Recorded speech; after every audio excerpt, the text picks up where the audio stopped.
Militer Rusia memperbarui informasi operasi militer khusus di Ukraina dalam 24 jam terakhir.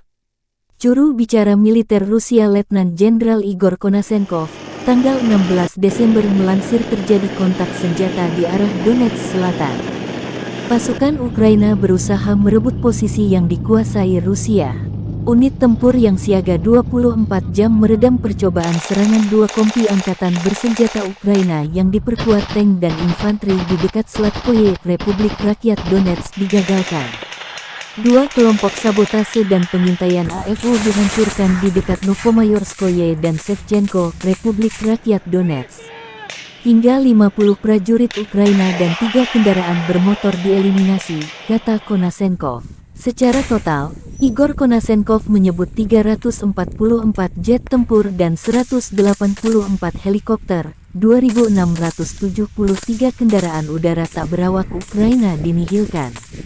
Termasuk 396 sistem rudal pertahanan udara, 7.134 tank dan kendaraan tempur lapis baja lainnya.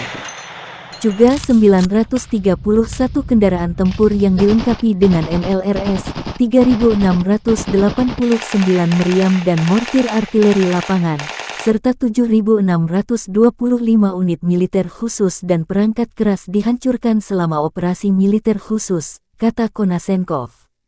Dari kubu Kiev, Kementerian Pertahanan Ukraina melansir 420 prajurit Rusia tewas dalam 24 jam terakhir, termasuk 5 tank dan 6 kendaraan tempur.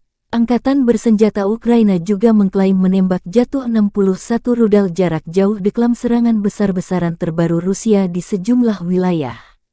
Secara total, Kiev mengklaim 97.690 prajurit Rusia tewas sejak awal operasi, termasuk 381 jet tempur dan 264 helikopter ditembak jatuh.